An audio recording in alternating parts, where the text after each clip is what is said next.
1-800-316-316. Let's hear from Andrew, who's in Moree in New South Wales. Hi, Andrew. Welcome along. Good morning, Neil and Alex. It's good to talk to you this morning. Good to talk to you. What are your thoughts here? I was just wondering if Alex had any advice or thoughts on a church situation where I was just at a meeting the other night and you look at, you might have X amount of funds in a fixed investment or just a higher interest rate account. When you're looking at that and seeing obviously the rate of inflation a lot higher than that, just wondering about any other ways that a church as such, obviously when you're dealing with other people's money, you have to be very careful and mindful. But I know if you have excess money, you could put it even into buildings and then get the rent permissions and so forth like that. But I don't know if you have any sort of strategies for even lesser amounts that churches could use. Because, Alex, you do a lot of work with churches, don't you? So let's get some insights here for Andrew. Yeah. Look, you've raised two really, really good points, right? The first one is the fact that it's donor money, and therefore you want to be cautious with it, right? Because everyone's, they've sown into the ministry, they've sown into their local church, and obviously they want to see that go to good works and so forth. And so you've got to obviously respect that as the leadership team. And so that's a big one, and you clearly point that out.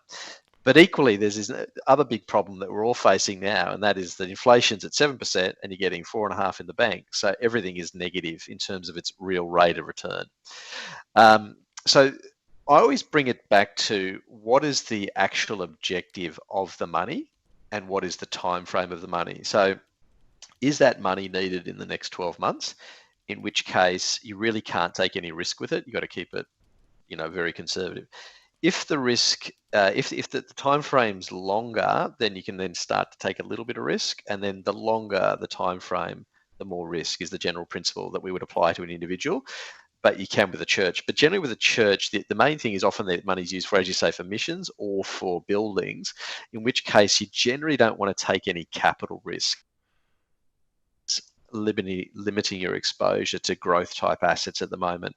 There are funds and things like that can give you like 6-7% at the moment with minimal risk, and so they do exist, but often have liquidity issues attached to them. You can't get ready access to the money in the way you can with a bank account and term deposit. So you have to look around, but as I say, begin with the objective, look at the time frame, and then ask how much risk can the church really take here, and that would generally for most churches be very minimal.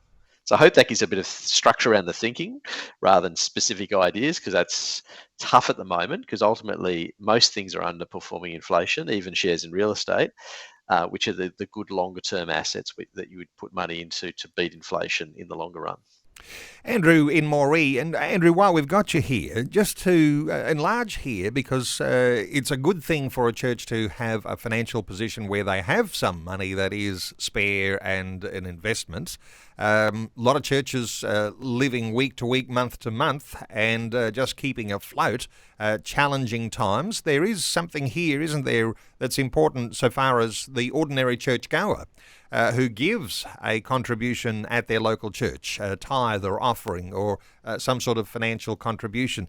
This time of year, do you sort of reassess things, Alex? Is this a good time to be thinking about who actually is making decisions about finances in church? Sometimes you leave it in the hands of the pastor, sometimes as a eldership or some sort of a deacon's board or something like that.